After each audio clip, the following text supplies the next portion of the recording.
संचयन के पहले पाठ गिल्लू के बारे में मैं कुछ बातें आपको बताना चाहती हूँ।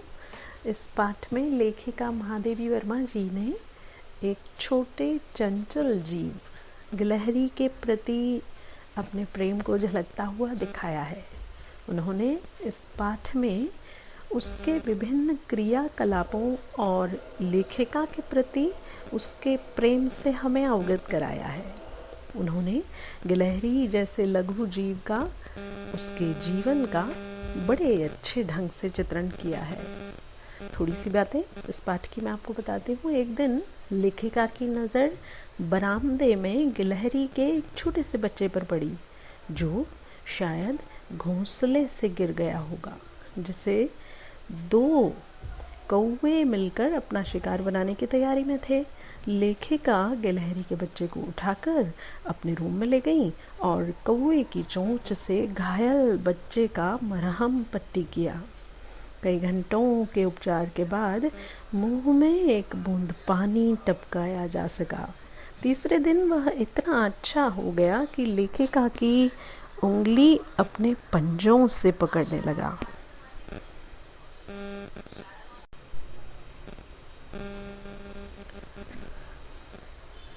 गिल्लू ने लेखिका का ध्यान आकर्षित करने के लिए लेखिका के पैर तक आकर सिर से पर्दे पर चढ़ जाता और फिर तेजी से उतरता। इस तरह कई प्रकार की अटखेलियां वह करने लगता और देखते देखते गिल्लू के जीवन में पहला बसंत आया। अन्य गिलहरियां खिड़की की जाली के पास आकर चिक चिक करने लगती और गिल्लू भी जाली के पास जाकर बैठा रहता। इसे देखकर लेखिका ने जाली के एक कोना खोलकर गिल्लू को मुक्त कर दिया। गिल्लू का प्रिय खाद्य पदार्थ काजू था। कई दिन काजू नहीं मिलने पर वह अन्य खाने की चीज़ें लेना बंद कर देता या झूले के नीचे से फेंक देता। एक बार लेखिका का मोटर दुर्घटना में एक्सीडेंट हो गया, जिससे उन्हें कुछ दिन अस्पताल में रुकना पड़ा। उन दिनों में गिल्लू ने अपना प्रिय पदार्थ काजू लेना काफ़ी कम कर दिया था। लेखिका के घर लौटने पर वह तकिए पर सिरहाने बैठकर उन्हें अपने पंजों से लेखिका के सिर और बालों को हौले हौले सहलाता और एक परिचारिका की, एक सेविका की भूमिका निभाता। गर्मियों में वह लेखिका के पास रखी सुराही पर लेट जाता और लेखिका के समीप रहने के साथ साथ ठंडक में भी रहता। चूँकि गिलहरियों की उम्र 2 वर्ष से अधिक नहीं होती, इसलिए उसके जीवन का भी अंत आ गया। दिन भर उसने कुछ नहीं खाया पिया।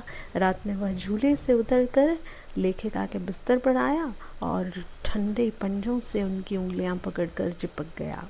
लेखिका ने हीटर जलाकर उसे ऊष्मा देने का प्रयास किया, परंतु यह प्रयास व्यर्थ रहा और सुबह की पहली किरण के साथ ही वह गिल्लू सदा के लिए सो गया।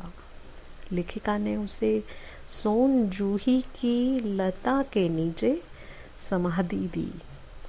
सोन जूही में एक पीली कली को देखकर लेखिका को गिल्लू की याद आ गई। तो महादेवी वर्मा जी की इस सुंदर कहानी गिल्लू को आपको ज़रूर पढ़ना चाहिए।